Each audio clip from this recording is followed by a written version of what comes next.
salaamaaleykum gaañ na ngeen def ça va di leen ziar di leen jox seen wàccuwaay di leen ñaanal jàmm di ko sàkku ci yéen di leen ne bismillah ça va ay 1 heure de temps ñu gën a waxtaan tuuti échanger tuuti ci li nga xam ne donc boo nekk actualité waaye mooy nemmeeku tur bi ak lan lañ ci am comme njàngat ci li nga xam ne moom la nemmeeku tur bi jur ci li nga xam ne mooy wàllu politique bi nga xam ne moom la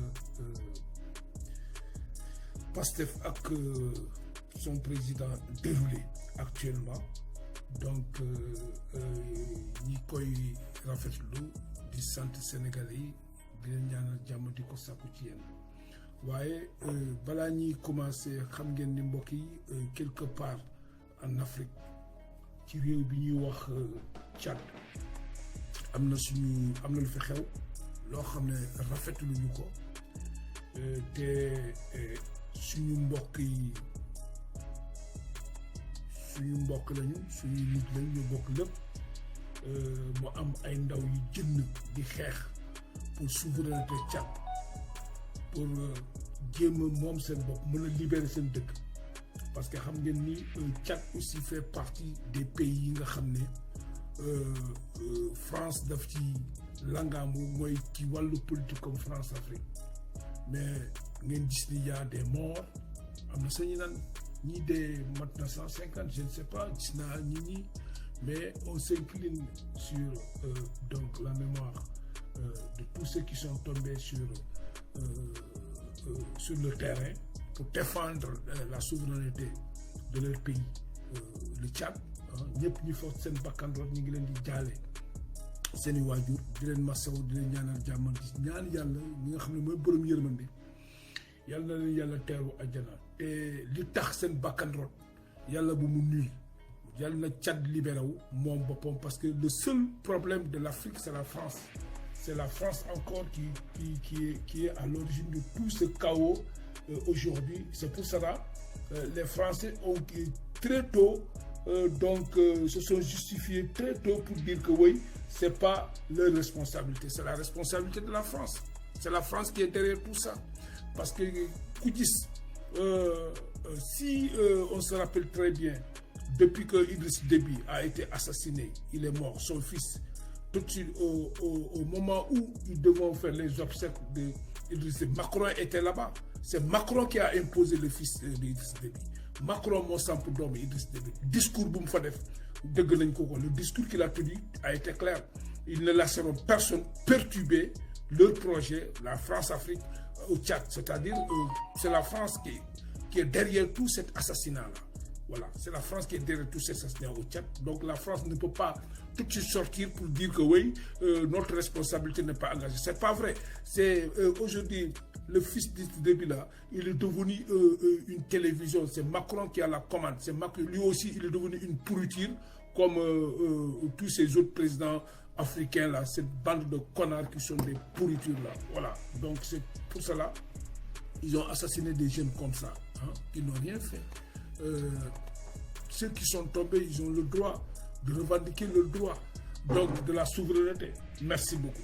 Donc ñu ngi leen di jaale ñoom seen mbokk yi ñu ngi jaale ñëpp di leen jaale ñu dellu si rek ci benn balaa ñu ubbi waxtaan bi dinañu wax ci li nga xam ne gis nañ ko ci c'est-à-dire bundu xatal bi ñu gis nañu ci nemmeeku tuur du dara lu dul ragal rek nguur gu ragal nguur gu jaaxle donc toog fii xam ne amatul yaakaar ci Sénégal nguur gu jaaxle mooy doxalee noonu Yaya Ndiaye maa ngi lay ziar nguur gu jaaxle mooy doxalee noonu Macky Sall dafa jaaxle dafa jommi ñoom amatuñu benn pexe moo tax ngeen gis acharnement boobu bi ñu acharné wu ci nemmeeku tur bi nga xam ne du campagne politique du dara lu dox pour saafante ak nit ñi finalement dem nañu ba léegi ñi mobiliser yeneen force yoo xam ne mooy par exemple ay hélicoptère di naaw du ko surplombé du ko tiital mais dañu fàtte ni ki ñu ko sëxal du ragal il a été clair le jour où le colonel là donc de la gendarmerie am altercation ak moom ci Mbour. Personne ne peut m'intimider et personne ne peut m'interdire de dérouler mon programme te loolu la nekk ci programme la nekk ni donc loolu la ñuy gis acharnement bi parce que gox-goxaan yi dëkk yi mag yi dëkk yu taax yi mokk na rumbax gox-goxaan yi les villages là environ au profondeur loolu moo des ci liggéey boobu la ñu nekk nii ci liggéey boobu la nekk nii te gis nañu ni waaw te gis nañu liggéey boobu mu ngi porter ses fruits parce que y a beaucoup de ralliement ñu bëre village yi mu ngi commencé mokk ca kaw ga parce que ñooñu am na ay mouvement yoo xam ne ñi ngi seey ñi ngi ñëw di seey Pastef am na ñi nga xam ne dañuy rallier ñi jóge nañ ci yeneen parti ñu ngi rallier Moustapha Gueye maa ngi lay ziar di sant donc liggéey ba mu tàmbali mu ngi koy def liggéey bi macha allah car yàlla ngi ciy dugal loxoom moom ndeysaan ku sell ki ci lépp lu mu dugg rek lu mu teg loxo rek day barke parce que ci moom la ci jëfam la ci moom la ci taxawaayam la ci melokaanam la moo tax it ak ci dayo gu mu am digganteem ak borom bi moo tax lu mu dugg rek yàlla da koy barkel loolu ngeen gis acharnement ñu bëri dañ may wax di jaaxle wax c'est normal war nañ jaaxle ci insécurité mais insécurité am dañuy yuuxu di yuuxu rek mais yàlla moo yore insécurité am ki ko def lu mu doon jox ko lu mu doon jox def ko lu mu mel kooku moo yore insécurité am quoi donc ñun li ñu war mooy nañu continuer di liggéey Moutar maa ngi lay ziar nañu continuer sur le terrain di liggéey waaw pexe doomu aadama woy ana pexe yàlla waaw pexe doomu aadama waaw actuellement moom la ñuy dund nii mais ana pexe yàlla pexe borom bi waaw c'est Dieu qui l'a fait c'est Dieu qui a fait Ousmane c'est Dieu lu mu am ni yëpp yàlla la du benn doomu aadama du moom aussi du kenn mais yàlla borom bi moo ko namm ci moom def ko ci moom waaw lu mu téye day barke lu mu dugg loxo bi day barke ci lu mu dugg rek day taxaw donc loolu ñoom mënuñu ci dara mun nañu génne arsenal mobiliser ay blindé ay semi blindé ay escadron jënd ay armement jënd ay sniper teg ay seen kër ñoom ñëpp seen pexe yi teg teewul xoful mu ngi déroulé stratégie am te lu mu doon lu muy soxla lu ñuy wut moom lu muy wut ci nemmeeku tur bi mu ngi koy am impact baa ngi am parce que message bi mu ngi jàll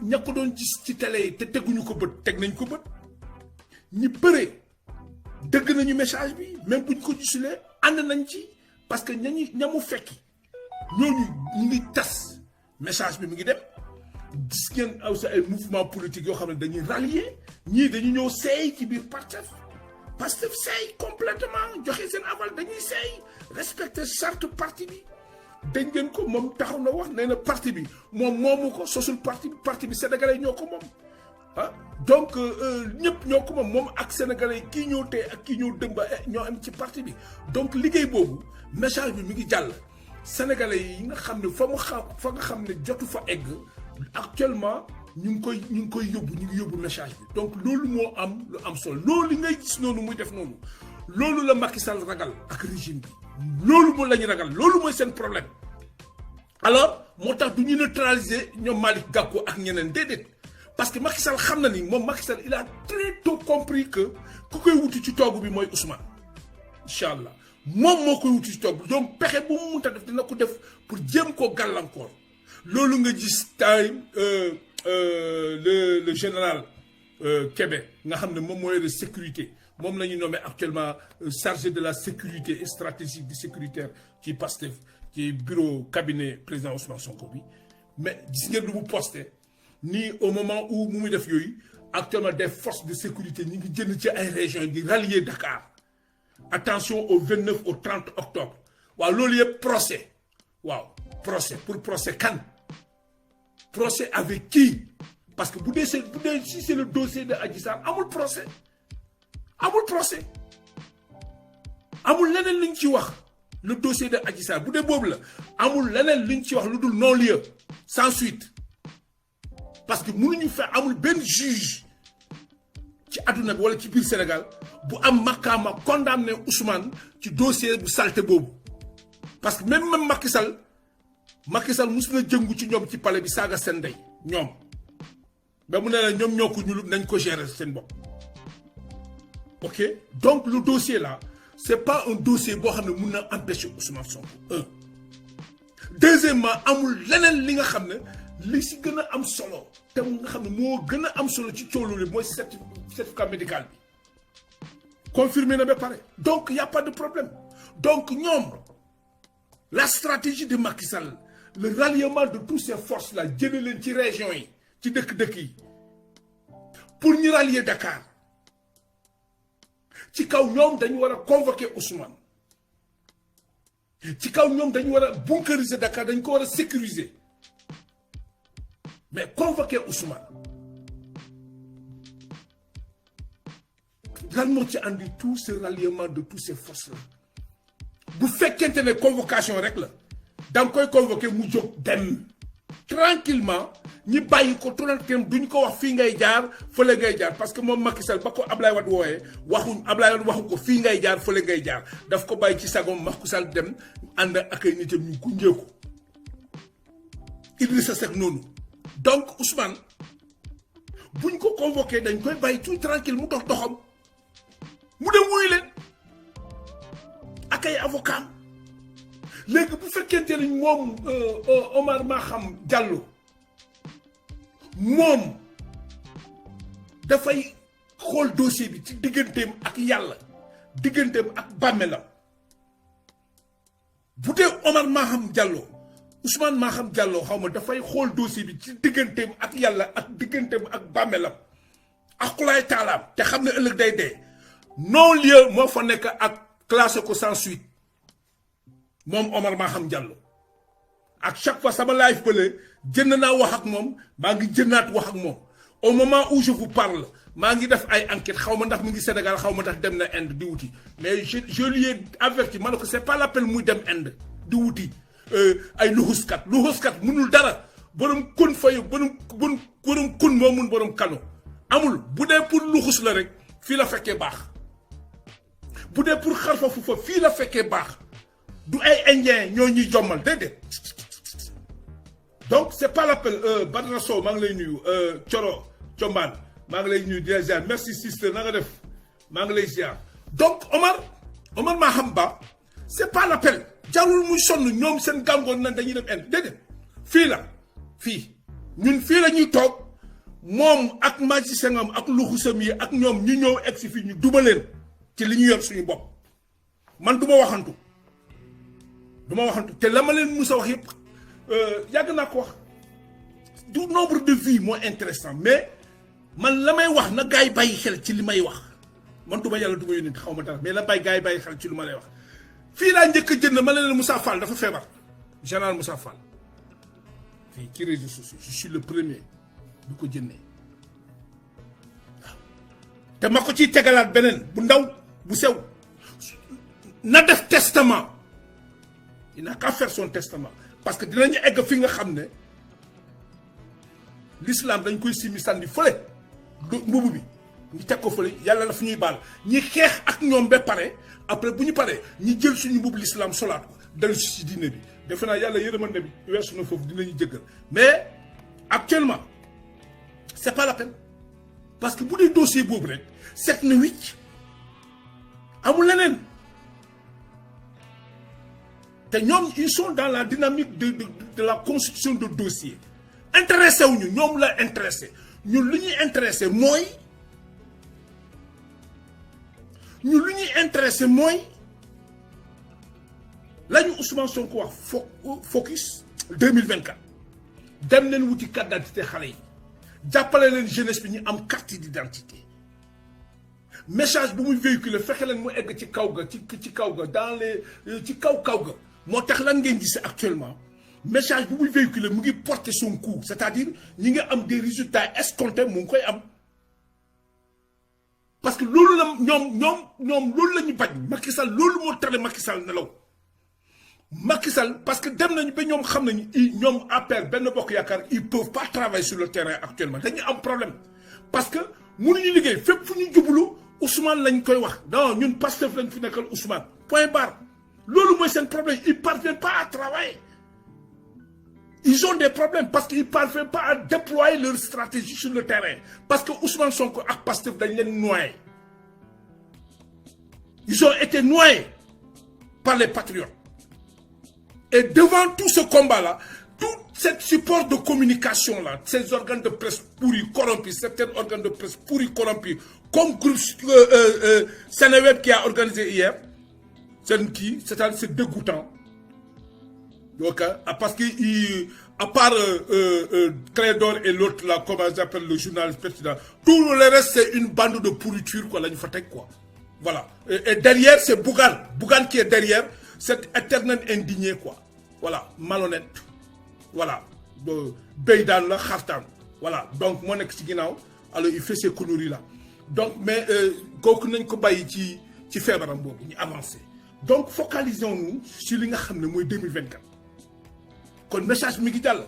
Ñoom ils se sont rendus compte que tous ces chars, ces blindés-là, voitures, véhicules, cargaisons, ils ont dépassé des millions en mobilisant ces hommes de loi, ces forces-là. Mais même rationnellement, li ñuy jox gendarmerie sur le terrain, c'est 1200 francs CFA. 1200, là, donc, les gendarmes eux-mêmes, ils sont dans la merde, dans la galère.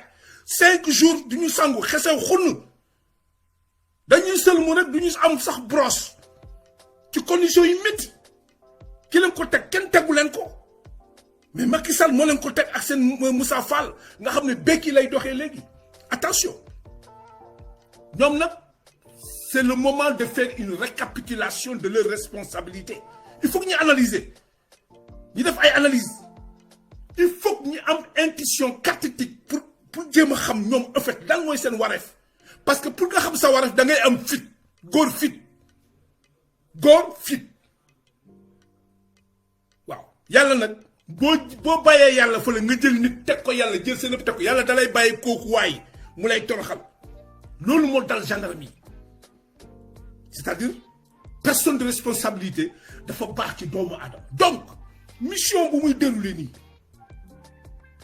Mu koy dérouler calmement, message baa ngi dem calmement et askan bi ci kaw ga ñu ngi koy capter mu ngi leen di dugg ñom légui ñi doggu nañu continuer liggéey bi pour askan bi ñi nek ca kaw ga xam lan moy projet Pastef xam la ban projet la Ousmane Sonko ande xam kan moy Ousmane ak lan déglu discoursam def ko def ay gestu bàyyi ci xel di ci jël li nga xam ne ñoom loolu la ñu bëggoon dégg ci discours politique loolu la ñu bëggoon gis ci politicien moom la ñu namm moom la ñu bëgg a dégg actuellement loolu mooy dundal ruuxu askanu Sénégal ci wàllu politique discours boobu la Ousmane ande ak projet boobu moo tax pour fànk ko day métti trop. Mun nga andi ay char blindé semi blindé ay Valera escadron nga teg doyul nga andi ay hélicoptères yi naaw doyul mais teewul brenu askan bi fii kenn mënu leen domte parce que c'est fini kenn mënatu leen domte fii pousse mu dem rek parce que tey position Pastef ak Ousmane dafa mel ni moom moo nekk ci catu montagne bi di wàcc yore barigoom di wàcc mais position Macky Sall mu ngi ci souf di pousse barigo bu fess day metti ci mom motax fu mu ne ni désespoir amplifié moko dal amatul yakar légui lan lay utiliser force ak injustice la Macky Sall bëgg utiliser ci jamono bu ñu tollu ni force ak injustice. Oui allô oui Youssou oui ça va en forme. waaw yaa ngi ci direct may ma dalal rek ma développer ma dalal nga dugg waaw nekkati naa la jël léegi donc position de faiblesse boobu la Macky Sall toll malgré la mobilisation de notre armée malgré la mobilisation financière malgré les supports de communication de ces télé pourris là tous ces organes de presse pourris Macky Sall est en difficulté. Le message ne passe pas parce que tout simplement, il a compris qu'il a fini. Et même si vous allez dans les panels, ils sont en train de crier, de pleurnicher. de se taper entre eux ñom ñi ngi xex sen bir parce que lutax parce que xam nañu ni politiquement Macky Sall ne pèse pas. Le pouvoir est en train de l'échapper. Il ne contrôle plus l'Assemblée nationale, cette majorité mécanique. Donc, il faut que nous tollu. Parce que l'esprit du changement est devenu un phénomène, est devenu à la mode. Et la France a compris, ils vont partir. C'est pour cela que vous avez constaté tous le massacre au Tchad. Parce qu'il y a un guignol installé, un pion, un guignol installé au Tchad. Mais je lance un avertissement à la France pour lui dire attention, le Sénégal, ce n'est pas le Tchad, ni Burkina. Il faut que ça soit clair. Waouh. Marie-Antoine, ma ñëw ma daanal rek ma ñëw jël leen yéen ñëpp di ngeen dugg inshallah may leen ma rek ma daanal jël leen one by one waaw maa ngi ci développement ngeen développé après ngeen dugg gaañ. Donc il faut que la France comprenne que le Sénégal c'est pas Tchad ni Burkina. Non. La mentalité qui est là, le Sénégal c'est autre chose. Et nous et le Sénégal l'armée Sénégal d'offre ça pour massacrer. L'armée, j'ai dit que le rôle de l'armée, c'est pas tirer sur les sociétés, sur les populations du Sénégal. Le rôle de l'armée, c'est assurer l'intégrité du territoire et la sécurité des citoyens sénégalais. C'est ça le rôle de l'armée sénégalaise. Et l'armée sénégalaise n'est pas fou. Ils sont pas fous pour le faire. Le jour où ils vont le faire, vous allez voir pire encore. Et ça, vous êtes avertis. Attention. Donc, tu l'as dit. Du contexte bobu lañu buñ ci démé ñu ñoy dugg ma bayyi ma jël gaay parce que sen yaram dafa tang je vais les prendre tout de suite mais dama bëgg après ñu daanu ci may ñëw ci scandale yi nga xamné mo am ci mafia bi avec les Libanais ñi nga xamné ñi ngi transférer suñu xaliss diko yeb Liban ñi ngi door Sénégalais di tibb ay milliards du ko rawale muy dem le dossier qui est en justice là gars yi bu ko teewuloo jëlee na ko merci dinañ ci waxtaan mais on va parler sur la route de Tobor gaañ la route de Tobor mais yàgg naa ko wax gaañ yi dama leen ne il faut que les Sénégalais la Casamance comprennent que n'attendez rien avec ce régime pourri de Macky Sall. N'attendez rien avec Macky Sall. Parce que tout simplement, Macky Sall, tu ne peux pas lui casser la gueule en Casamance, le recasser la gueule encore, recasser-la encore, bastonner en Casamance politiquement, après il vient pour faire la Casamance. Macky Sall ne fera pas la Casamance. Parce qu'il a été bastonné, rebastonné, laminé par Ousmane Sonko. C'est la haine de Macky Sall. Vous perdez votre temps. Débrouillez-vous, débrouillez-nous avec ces routes caillouteuses-là, ces nids de poules-là. Débrouillez-nous, débrouillez-vous, Niendem. N'attendez rien avec Macky Sall. Franchement, soyez des hommes honnêtes, dignes. Le Casamance a été toujours digne. N'attendez rien avec ce gouvernement corrompu pourri là de Macky Sall. Il ne comprend pas le sens de gouverner. Quelle est la définition de gouverner? Pour les gouverner, c'est une famille quoi, sa propre famille quoi. Voilà, après je prends les gars là, nous dougoussez rapidement, comme ça, après nous continuons Tcholi. Donc, ouais, dignan Koudougurek, celui qui rentre là, nga door 5 minutes nga bay gaay dugg quoi. Waaw 5 minutes nga bay gaay dugg quoi. Voilà, pour ne pas monopoliser la parole et puis voilà. Waaw voilà, voilà. Donc Koudougurek, voilà, vous êtes dedans. Oui, Youssou, tu es en direct. Voilà. Oui, Youssou, tu es en direct. Oui, je dis que tu es en direct. Oui. Mais ça ne va pas, je sais pas. Oui, il faut voir ton truc là. Après, je te reviens. Allô? Voilà, tu es en direct. Oui, je t'entends bien. Ouais. Ok. Voilà.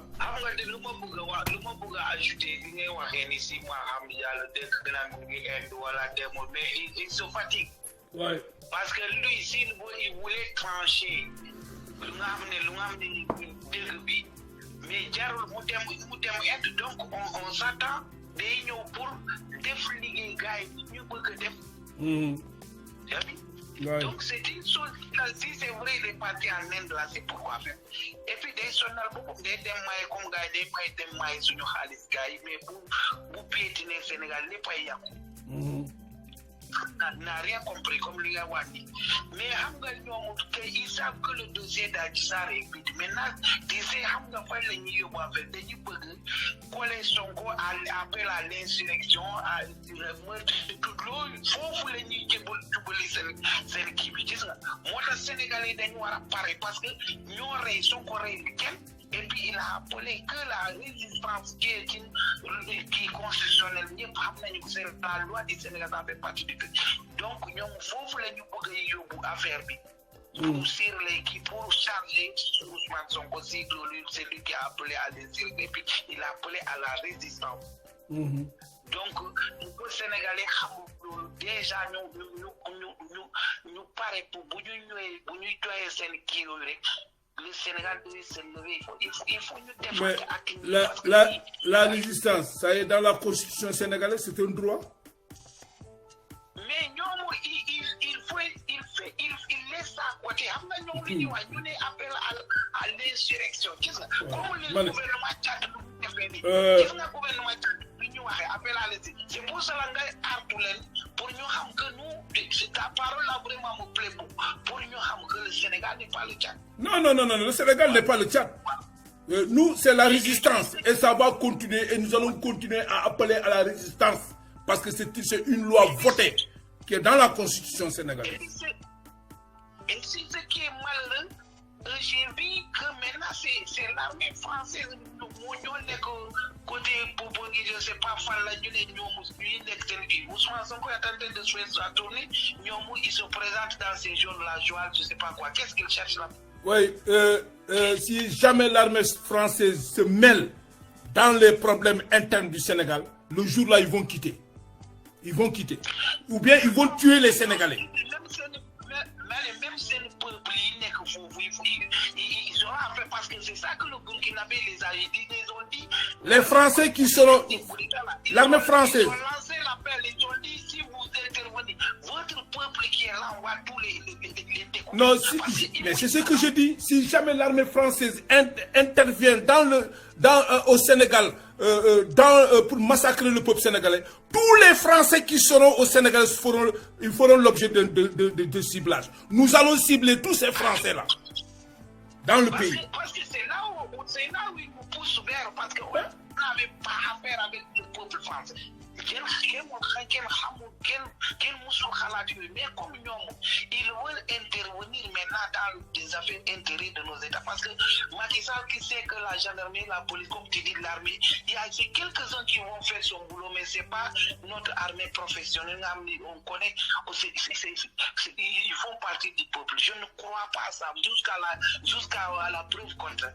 Maintenant, si jamais l'armée française là intervient dans les affaires internes du Sénégal, ces militaires, ces policiers, ces gendarmes honnêtes qui sont au Sénégal, plus le peuple sénégalais, nous ferons face à l'armée sénégalaise, à l'armée française et à la population, les ressortissants français aussi. Ça, il faut que ça soit clair. Il faut que l'armée française sorte sa gueule dans nos affaires là. Ils n'ont qu'à rester et commencer à plier leurs bagages. Parce que ça ne passera pas. Il faut que ça soit clair. Il faut qu'ils sachent que Ousmane Sonko, même une fourmi le pique, ils auront affaire au peuple sénégalais. Parce qu'il faut que ces gens-là, on leur met dans le truc qu'ils cherchent ce qu'ils veulent faire, ça ne passera pas. Ok. C'est la seule solution comme je dis. Donc je laisse les autres entrer. C'est ça que j'ai dit. Le cas de Maham, ils sont en train de manigager pour dire c'est appel à l'insurrection, tous ces morts-là, ils veulent changer à Ousmane Sonko. Mais ça ne passera pas. Le juge Maham, il n'a qu'à prendre ses responsabilités. C'est tout. Les vidéos sont là qui ont montré les gens qui tiraient sur la population. Les gens ont les vidéos sont là. Tout a été clair. Donc même lui, quand il a fait l'appel à Issar avec les amis, tous ceux qui sont venus, ils ont fait savoir qu'il n'y a pas de viol, il n'y a rien.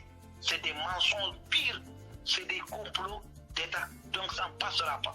Ok. Et puis, comme tu as dit, tous ces gens-là qui sont salariés adultes, la plupart, c'est des malades. Mahmoud Diallo, il est en dialyse. Il a toujours l'appareil là.